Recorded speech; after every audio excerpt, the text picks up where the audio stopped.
Hi, everyone, welcome back to another video. In one wonderfully revealing study, a group of children was interviewed and then each child was noted as having either an entity or learning theory of intelligence. All the children were then given a series of easy math problems, which they all solved correctly. Then, all the children were given some very hard problems to solve, problems that were too difficult for them. It was clear that the learning theorists were excited by the challenge, while the entity theorists were dismayed. Comments would range from, "Oh boy, now I'm really gonna have to try hard," to, "I'm not smart enough for this." Everyone got these problems wrong, but evidently the experience of being challenged had very different effects. What is most interesting is the third stage of this experiment. All the children were once again given easy problems to solve. Nearly all of the learning theorists breezed right through the easy material, but the entity theorists had been so dispirited by the inability to solve the hard problems that many of them floundered through the easy stuff. Their self-confidence had been destroyed. What is compelling about this is that the results have nothing to do with intelligence level. Very smart kids with entity theories tend to be far more brittle when challenged than kids with learning theories who would be considered not quite as sharp.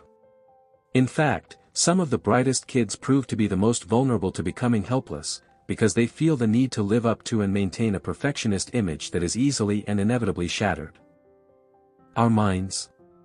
Often subtle differences in parental or instructional style can make a huge difference. Entity theorists tend to have been told that they did well when they have succeeded, and that they weren't any good at something when they have failed. So a kid aces a math test, comes home, and hears, "Wow, that's my boy. As smart as they come." Then, next week Johnny fails an English test and hears, "What's wrong with you? Can't you read?" Or, "Your mommy never liked reading either." Obviously, it's not your thing. So the boy figures he's good at math and bad at English, and what's more, he links success and failure to ingrained ability. Learning theorists, on the other hand, are given feedback that is more process-oriented. After doing well on an English essay, a little girl might be congratulated by her teacher with, "Wow, great job Julie. You're really becoming a wonderful writer. Keep up the good work." And if she does badly on a math test, her teacher might write, "Study a little harder for the next one and you'll do great. And feel free to ask me questions any time after class, that's what I'm here for." So Julie learns to associate effort with success and feels that she can become good at anything with some hard work.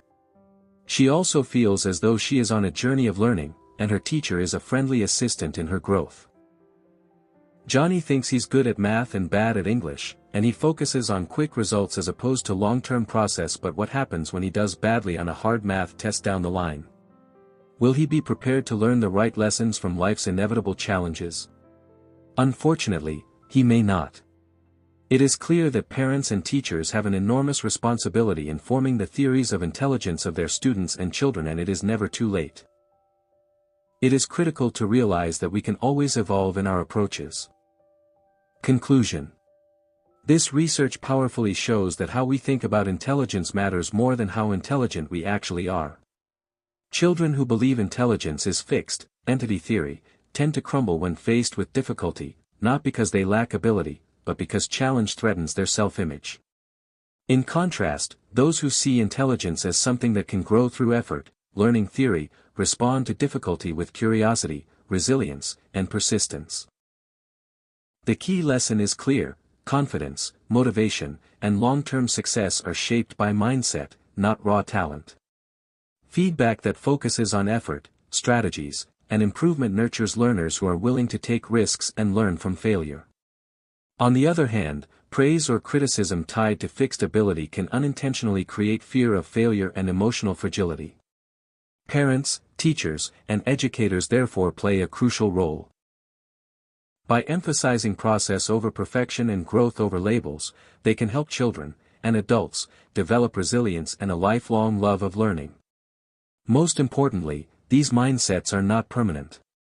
With awareness and intentional change in our language and expectations, it is always possible to shift from a fragile, fixed view of intelligence to a stronger, growth-oriented one.